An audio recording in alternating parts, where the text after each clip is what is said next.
চারপাশে মেঘে ঢাকা পাহাড় আর মনোরম প্রকৃতি। এমনই এক আবহে শুরু হলো অপু বিশ্বাসের নতুন সিনেমা শিকারের শুটিং।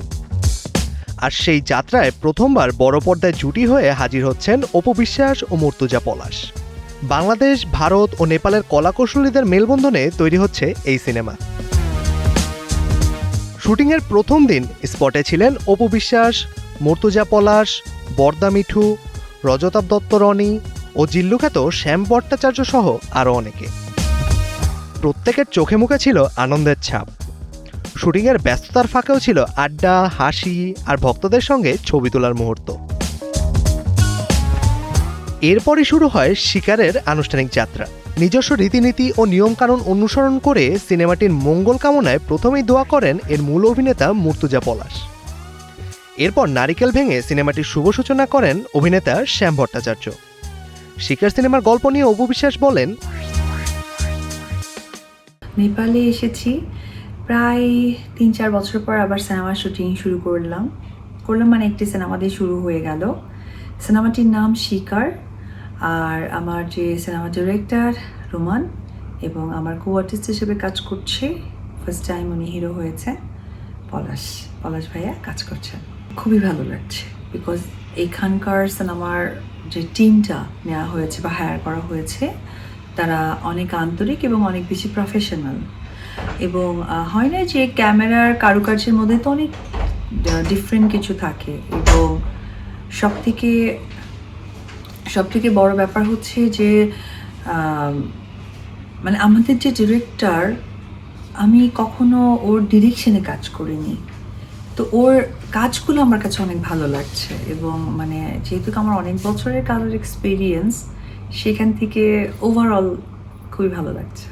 হ্যাঁ, প্রথমত বাংলাদেশের সিনেমা থেকেই আমার অস্তিত্ব গড়ে উঠেছে, একজন অপু বিশ্বাস হয়েছি। কিন্তু মানুষ তো দিনের দিন সব কিছু চেঞ্জ হয়, ভালো মন্দ প্রকাশ পায় এবং নতুনত্ব দেখে। তো সেই জায়গা থেকে চেঞ্জেসটা দেখেছি, যেটা হচ্ছে যে ওরা অনেক অনেক অনেক বেশি প্রফেশনাল। শিকার শুধু অপু বিশ্বাসের জন্যই নয়, নতুন অভিজ্ঞতার সিনেমা মুর্তজা পলাশের জন্য। একাধিক নাটকে অভিনয়ের পর এবারই প্রথমবার বড় পর্দায় পা রাখছেন তিনি। সিনে দুনিয়ায় অভিষেক নিয়ে এই অভিনেতা বলেন,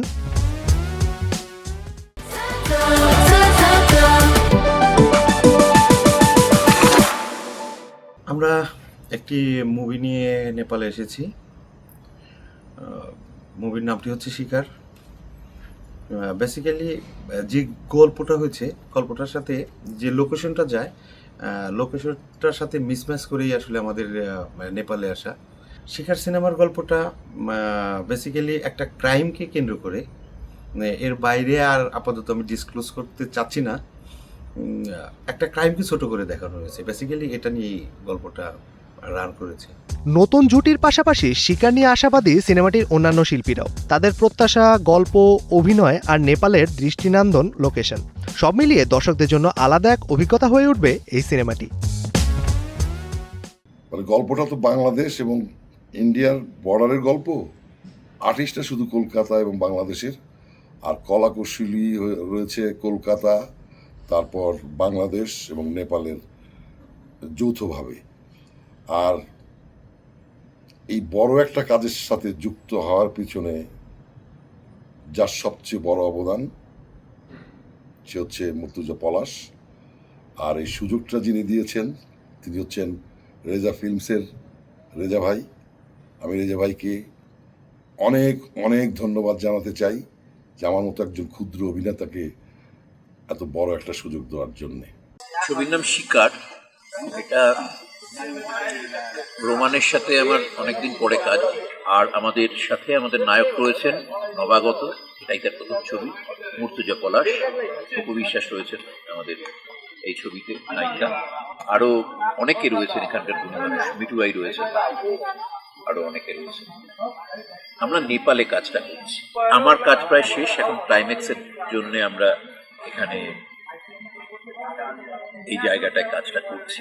জঙ্গলের মধ্যে ফাইট সিকোয়েন্স ইত্যাদি ইত্যাদি রয়েছে। আমার চরিত্রের নাম এখানে মনীষ মালহোত্রা। একটা পলিটিক্যাল ব্যাকগ্রাউন্ড রয়েছে, সাথে অনেকগুলো দুর্নীতির সাথে যুক্ত। ভালো খবর, কলকাতায় একটা খুব সুন্দর একটা অন্যরকম ছবি লাগবে, তাহলে এই ছবিটাই শিকারি সেটা হয়ে দাঁড়াতে পারে। পাহাড়ের সৌন্দর্যকে গল্পের সঙ্গে মিলিয়ে প্রায় 1 মাস চলবে শিকারের দৃশ্যধারণ। সবকিছু ঠিক থাকলে আগামী বছর ঈদে প্রেক্ষাগৃহে আসার পরিকল্পনা রয়েছে এই সিনেমাটির। মেজবাউদ্দিন, কালের কণ্ঠ।